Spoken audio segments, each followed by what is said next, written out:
Welcome to Through the Bible with Les Feldick, a 30-minute walk through the Scriptures teaching in-depth Bible truths that change people's lives. Now, here's your host, Les Feldick. Okay, good to see everybody in, and as we've already found out here in the studio, we've got folks from various states. I'm almost afraid to mention them for fear I'll miss one, but we've got Colorado and Mississippi and Iowa. I guess I can call you folks Iowa more than Texas. Indiana, and where else? Thought we had another one yet someplace. But anyhow, we're always glad to have folks come in from a distance, and the rest of you here in the Tulsa area, we always appreciate so much that you come in and spend the afternoon with us. All right, we're just an informal Bible study, and we're just going to continue on the theme we've had now for the last several programs, picking out some of the unique but nows, or but God, or but when. And our next one is going to be in Ephesians chapter 2, and we're going to jump in at verse 11.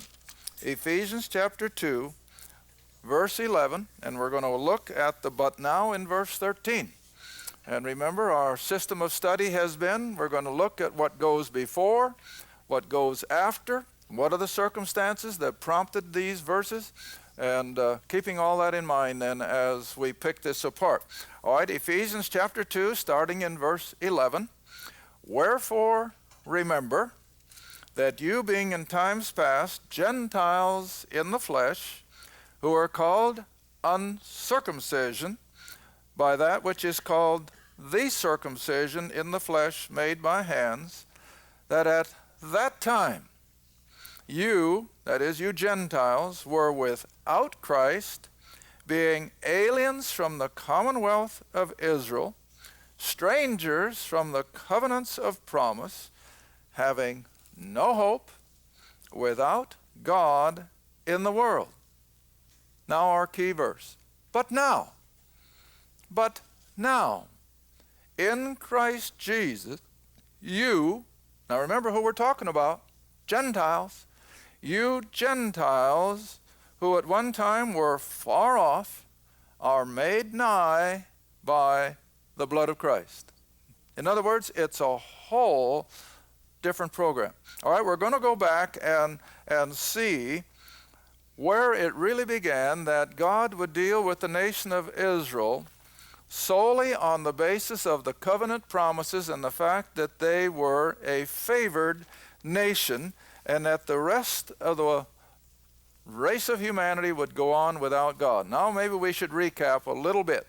You want to remember that from Adam until Abraham, you had basically one race of people, the Adamic race, even though they began to go into segments in the three sons of Noah. Yet basically, so far as Scripture is concerned, it was one Adamic race until we get to Abraham. Now, I think I brought it out in my seminar up in Minnesota last week. Do you realize what a disaster that first 2,000 years was? Spiritually speaking, it was a disaster. From the time of Adam, you have that few believers in the line that replaced Abel in the line of Seth, and they were small in number. But after 1,600 years of human history, what was it? There was only a few people left that God could even use to build the ark. After 1,600 years, 8 believers. And I always emphasize we have a doctrine of the remnant from cover to cover, but that's the smallest of all. 8 people out of probably 4 or 5 billion people on the planet. But then the next great event after the flood and the sons of Noah come along, 200 years later, you got another spiritual disaster, the Tower of Babel, wherein there was not a living soul that was not involved in the pagan false worship that arose around Nimrod and the Tower of Babel. Well, then we go another 2 years, and I maintain that there was not a believing soul left on earth, maybe Seth, but he was without any influence, and God calls out Abraham and begins then the nation of Israel. All right, so as soon as we start the nation of Israel, God lets the humanity go like old man river to the sea. And as we've already seen, without God, without a Messiah, without covenants, without hope, without God in the world.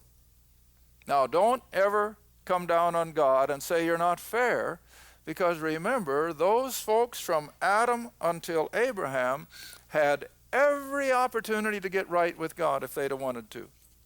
It wasn't that God didn't give them a chance, but they would not. And it's just like today. The numbers aren't much different. But humanity has never wanted to succumb to God's will.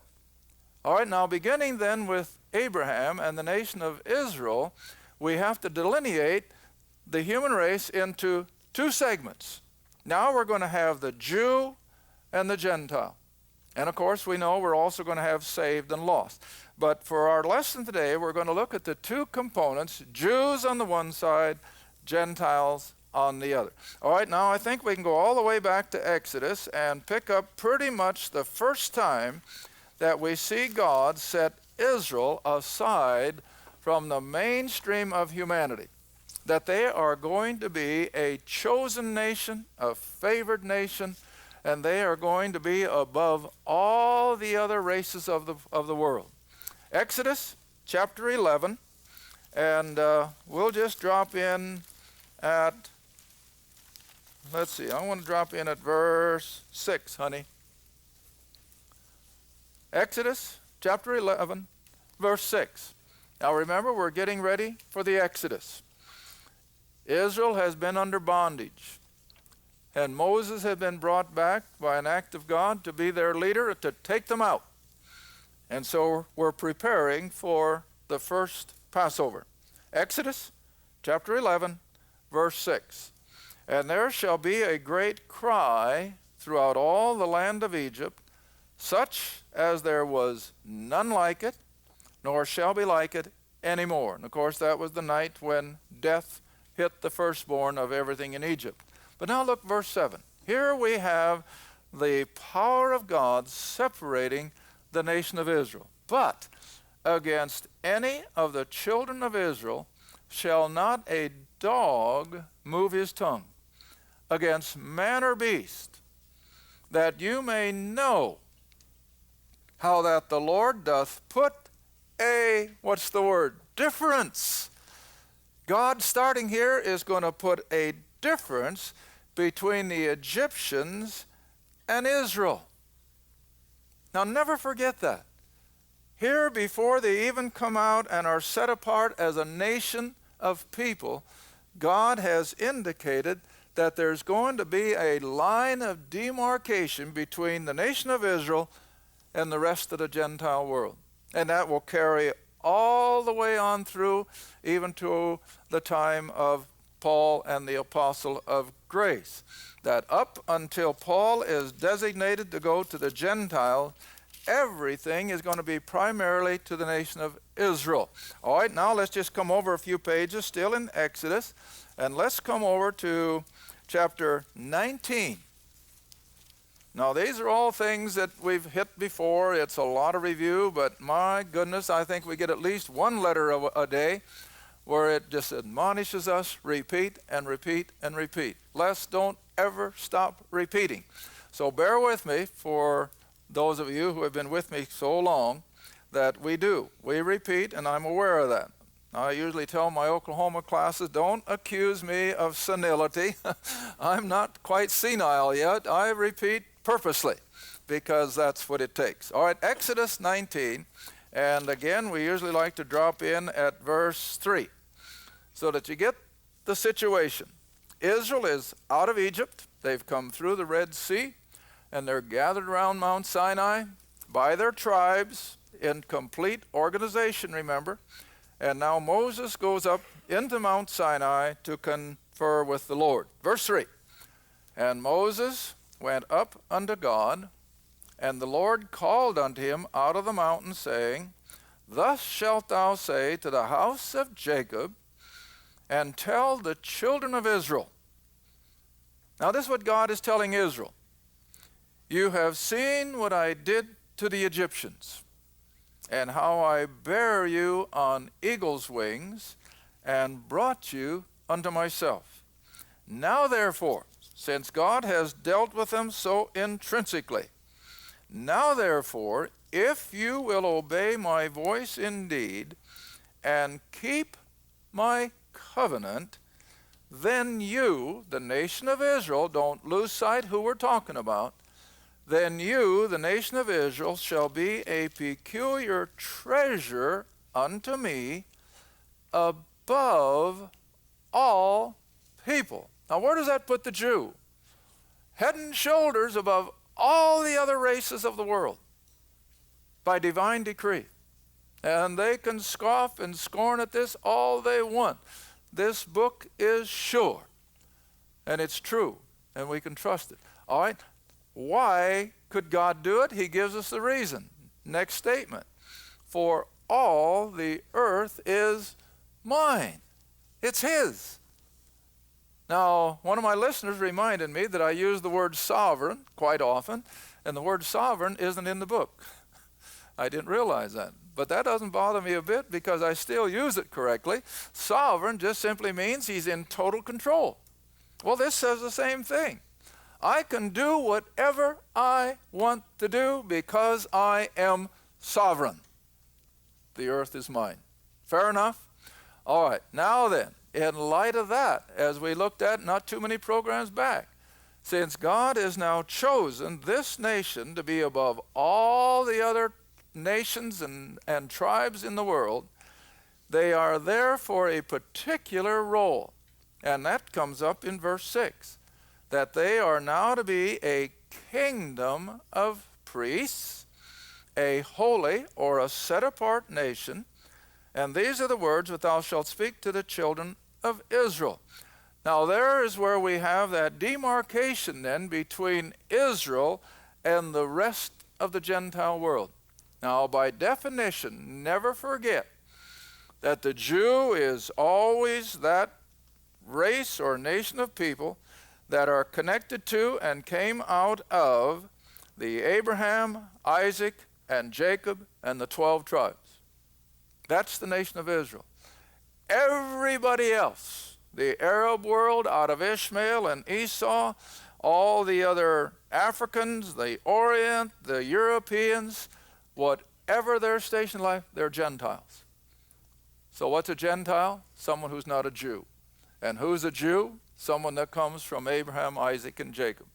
Now, always keep that distinction. Now, as we saw in Ephesians then, the Jews put another nomenclature on it. They called the Gentile world the uncircumcised, and they referred to themselves as the circumcised. Now there again, keep that distinction clear, because not too long ago I heard a preacher claiming that the uncircumcision was just simply a reference to the unsaved and the circumcision a recognition of the saved. Hogwash. That is totally destroying the definition. The uncircumcised is the non-Jewish world, because even the Arab world practices circumcision. I trust you know that. The Muslim world practices circumcision. But that doesn't make them a Jew. It doesn't take them out of the category of Gentiles. And so always keep those terms perfectly clear in your mind. All right, now then, since the Gentiles all the way up through Israel's history were devoid of any of the spiritual promises given to Israel, that does not mean that God had completely forgotten about the Gentile world. Now come up with me to Isaiah 42, and we'll see that God still has a program for the Gentile world. But until it's time for him to turn to the Gentiles, he's going to deal only with the children of Israel.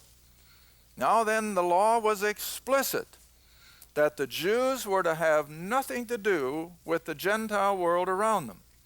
And of course, the main reason being that the Gentiles, beginning back there 200 years before Abraham, were already steeped in idolatry and mythology, and God knew that if Israel did not maintain their separation, it wouldn't be long and they would be embracing all the gods of the Gentile world, which of course happened. But that was his reason. You stay clear of these Gentiles lest you fall into the trap of their idols and their idolatry. But on the other hand, we always have to realize God has still got a program out in the future for these pagan Gentiles. Isaiah 42, and just drop in right at verse 1. Isaiah 42, verse 1. Now this is written, of course, about 700 years before Christ. Behold my servant, whom I uphold, my elect, in whom my soul delighteth. So we're talking about a person. And of course the person is the Messiah, the Christ. I have put my spirit upon him. He, Israel's Messiah, shall bring forth judgment or righteous rule to what people? The Gentiles. See? No, God hasn't forgotten about them, but they cannot come into the covenant promises. It is utterly against the mind of God. The covenants were given only to the nation of Israel. All right, maybe keep your hand in 42. Before we read another verse in Isaiah, I'm going to jump you all the way up to Acts chapter 19, just to show you that the Jews never forgot that this was God's program for their nation.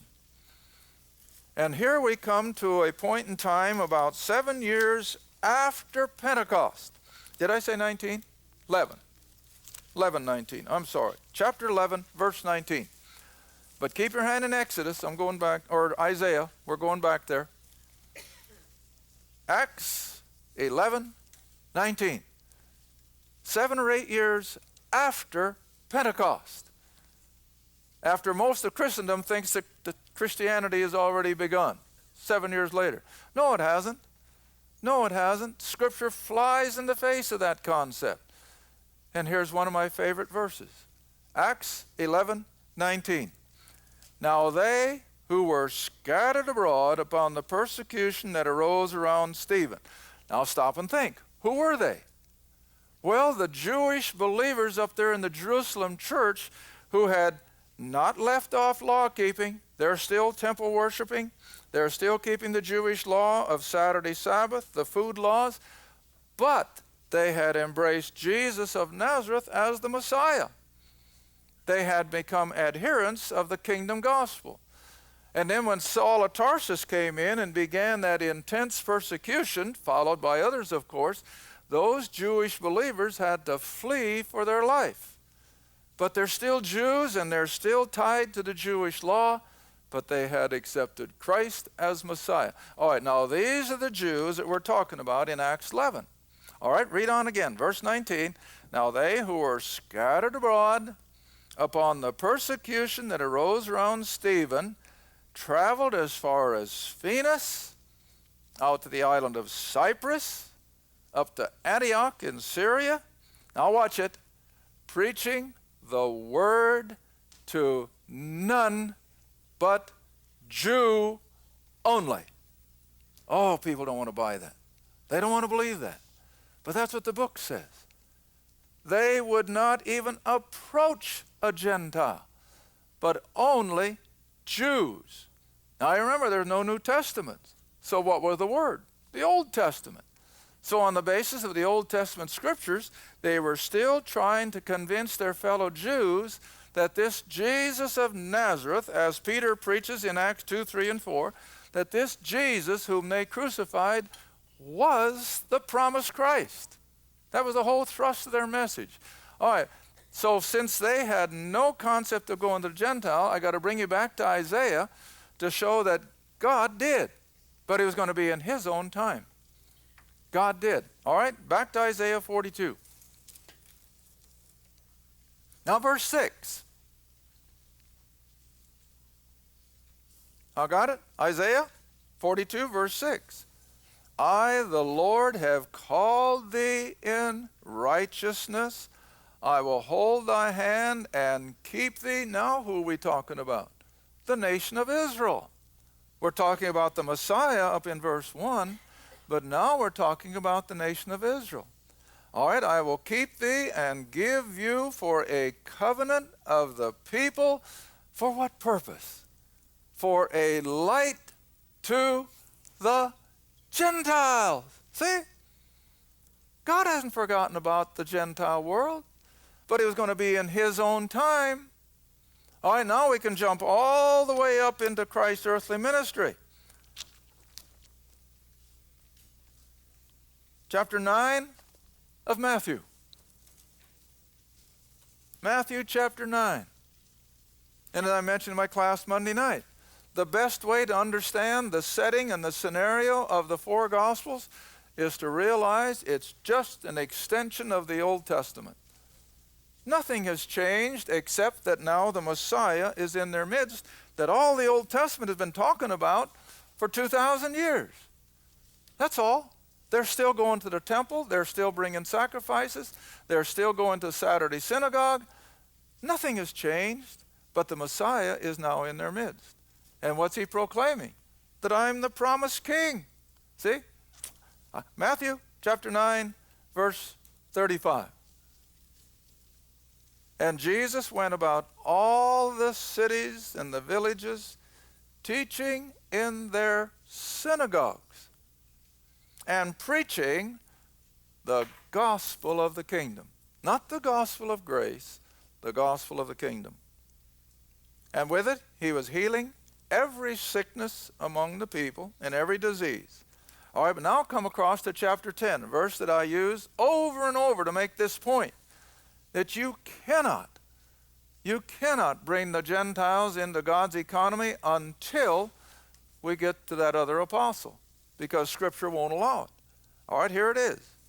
He's just chosen the 12, named them. Now drop down to verse 5. These 12 Jesus sent forth and commanded them, saying, Go not into the way of the Gentiles. Go not into the way of the Gentiles. And into any city of the Samaritans, who were half-breeds. They were half Jew and half Syrian. And in any of the Samaritans enter you not. Why? Go rather to the lost sheep of the house of Israel. Now, you can't make it any plainer in any words of English that I know, that they were to have nothing to do with the Gentile world, just like coming out of Egypt. They were to have nothing with the Egyptians. They were to have nothing to do with the Canaanites. And all the way up through the Old Testament, Israel was not to have any kind of social intercourse with the world around them. They were not to intermarry. They were not to get involved in their religion, because God wanted to keep them unto himself. All right, now let's see when all of a sudden something drastically different happens. And now, for sake of time, we'll go all the way up to Acts chapter 9. Remembering what Jesus just told the 12. Go not to a Gentile. In keeping with all the Old Testament covenants. Have nothing to do with the Gentile. Now look what God does. Out of the blue. And this is what most of Christendom cannot see.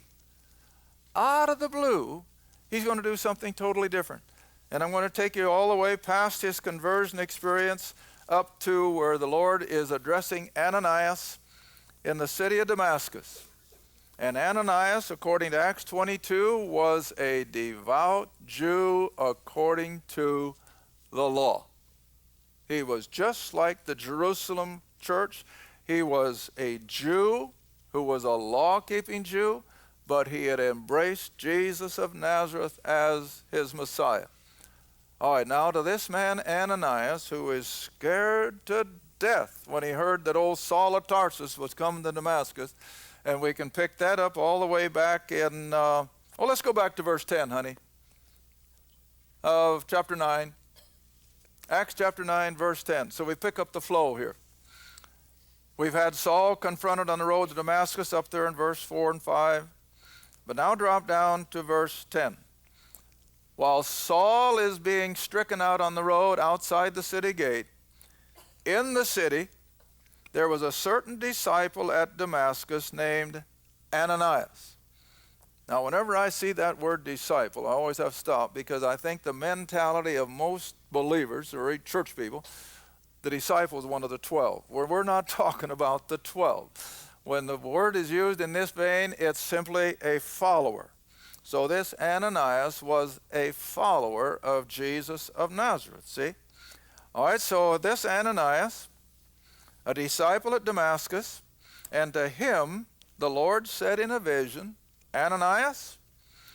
And Ananias said, Behold, I am here, Lord. And the Lord said unto him, Arise, and go into the street which is called Straight, inquire in the house of Judas for one called Saul of Tarsus, for behold, he prayeth, and hath seen in a vision a man named Ananias coming in, putting his hand on him, that he might receive his sight. Now watch Ananias' response. Then Ananias answered, Lord, I have heard by many of this man, how much evil he hath done to the saints at Jerusalem. And here, that is in Damascus, he has authority from the chief priest to bind all that call on thy name. But the Lord said unto him, Go thy way, for he, Saul, is a chosen vessel unto me, to bear my name before the what? Gentiles. Now listen, I've emphasized it before and I'll repeat it again. To the Jew of Saul's day and of Saul's caliber, that word Gentile was as foul a word as you could spit off your lip. And yet it's to that people that this man is going to be sent, contrary to everything he had ever heard before. Can you imagine how the man must have felt? And again, I think I always have to rehearse with people, why were the Jews so despising of these Gentiles? Well, you got to remember, only the nation of Israel had been given the laws of personal hygiene. The Jews knew personal hygiene, the Gentiles nothing. The Jews knew the perfect food laws, cleanliness, and all that went with it. The Jews had a biblical morality, of course, based on the law, the Ten Commandments. The Gentiles had none of that. They were pagan. They were idolaters. They were worshiping the gods and goddesses of mythology. And it just flew in the face of a good Jew. Now, do you get the picture? Jesus said, Go not to a Gentile, to the 12, but to this man, he says, I am sending you far hence to the Gentile world. Thank you for watching Through the Bible with Les Feldick. Through the Bible is a partner-supported ministry. If this program has been a help to your study of the Scriptures and you'd like to see others enjoy the teaching, your support would be greatly appreciated. Write to us at Les Feldick Ministries, 30706 West Lona Valley Road, Kinta, Oklahoma, 74552. Or call 1-800-369-7856. Be sure to tune in next time to Through the Bible with Les Feldick.